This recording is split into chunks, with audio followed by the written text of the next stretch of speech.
Let's look at Robert Kiyosaki. He had two dads, his real dad and his friend's dad. His real dad had a PhD, and the other didn't even finish high school. His real dad would say things like, "I can't afford it," and the other would say, "How can I afford it?" They both supported education, but one focused on studying a career, and the other focused on studying money. One of them died struggling financially, and the other died as one of the richest men in Hawaii. Kiyosaki decided to learn from his friend's dad instead of his own dad. This is important to know because we can do what Kiyosaki did and learn from other people. They know this subject very well.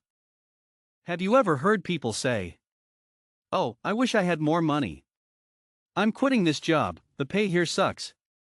I need to get a second job because I need more money," and I'm sure we can relate. But the problem here is that it really doesn't matter how much money we're making if we don't even understand it.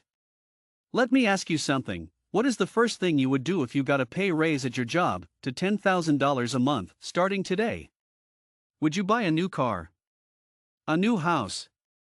Or take a trip to Vegas to celebrate? This is actually the reaction most people have. They make more money, so they spend more. Now I'm sure you're starting to understand that money alone doesn't make you rich. The biggest thing to learn is the difference between an asset and a liability. We are going to define them in straightforward terms. An asset is something that brings money to your pocket. A liability is something that takes money away from your pocket. Just about anything can be an asset or a liability. If you own a house and it takes money out of your pocket, it's a liability.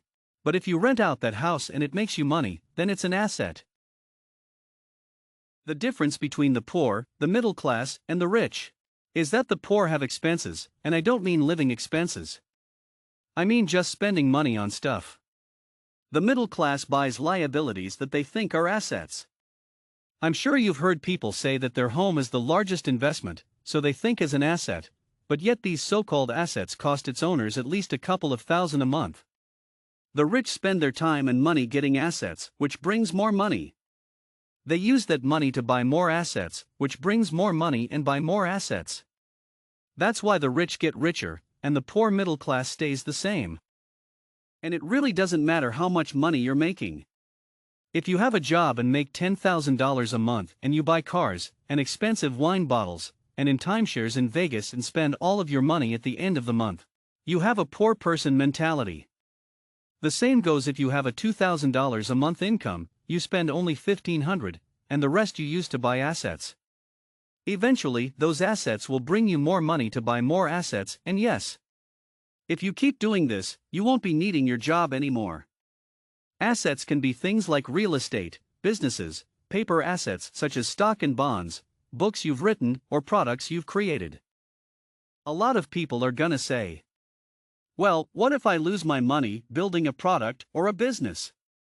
It's a valid point, there is a risk to be taken, but they don't say the same thing when they go and buy their big-ass flat-screen TVs, or a new car, or even all the money they spend on buying junk food.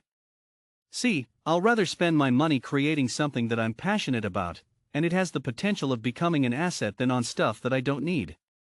Even if I lose my money, the experience and knowledge I get from building those things, it's incredibly valuable.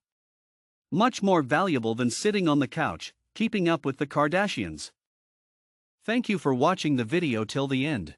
I hope you enjoyed it, and that you learned something new. Make sure to like and leave a comment. Don't forget to subscribe and click a bell button to be notified when a new video will be online. As I already said, thank you for watching, and I will see you in the next video.